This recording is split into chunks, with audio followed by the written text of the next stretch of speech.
Players who've worn the famous green and white hoops since the war.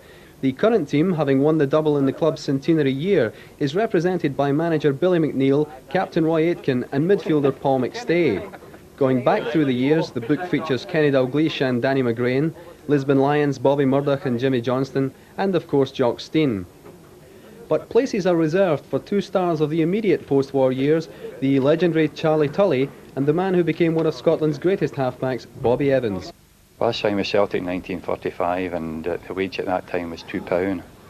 And every away game other than the Rangers game, the gates were closed. Ibrox held 110,000 at the time, and that's why the gates weren't at that particular time. But once on a Saturday, at 2 o'clock the gates were closed. I remember going to Tynecastle and the gates were closed at 2 o'clock.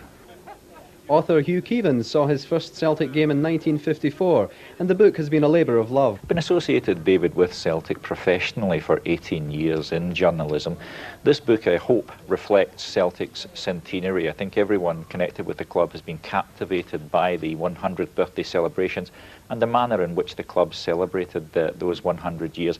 I hope that this book pays tribute to the post-war era and to 10 players who were very important to Celtic.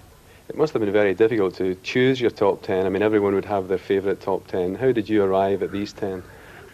Obviously, everyone will argue with the selection, so I simply sat down one Saturday night, made up my mind that these were the 10 players it had to be, would not change my mind. It's now for the public to argue.